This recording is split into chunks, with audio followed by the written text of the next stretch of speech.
বাংলাদেশ সচিবালয় ছুটি হওয়ার পরে এখানে কিন্তু অনেক যাত্রীরা এই ফল পাকড়া রাস্তার পাশে খুবই ভালো আলহামদুলিল্লাহ। ও মার্কেটের থেকে কিন্তু ফুটপাতের ফলগুলো যে আছে এই ফল কিন্তু কম পাওয়া যাবে।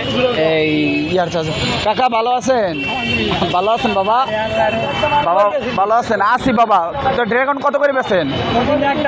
আমার জন্য 120। আচ্ছা দর্শক, এই যে সচিবালয়ের সামনে দেখেন লাখো মানুষ, অনেক প্রচুর মানুষ কিন্তু এই বাংলাদেশ সচিবালয়ের সামনে দেখেন এখানে কিন্তু আসি বাইতুল মোকাররমে সমস্যা নেই।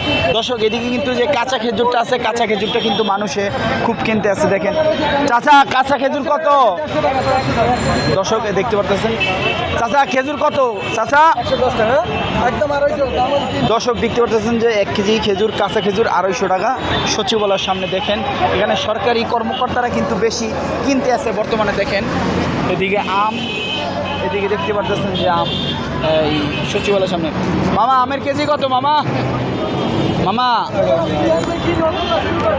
মামা এটা কেজি কত? মামা এটা কেজি কত?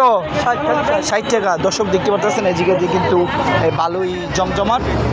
সরকারি কর্মকর্তারা কিন্তু এদিকে বেশি কেনাকাটা করে সচিবালয়ের সামনে। বাংলাদেশ সচিবালয়ের সামনে এখানে কিন্তু ফল পাকড়া যে ভ্যান গাড়িতে যে হকাররা বিক্রি করে, দেখেন এখানে কিন্তু বেশিরভাগ মার্কেটের থেকে কিন্তু এই ফুটপাতে ফলের দামটা কম পায়। সরকারি কর্মকর্তারা কিন্তু এখান থেকে বেশি কেনাকাটা করে। দর্শক দেখেন সচিবালয়ের সামনে।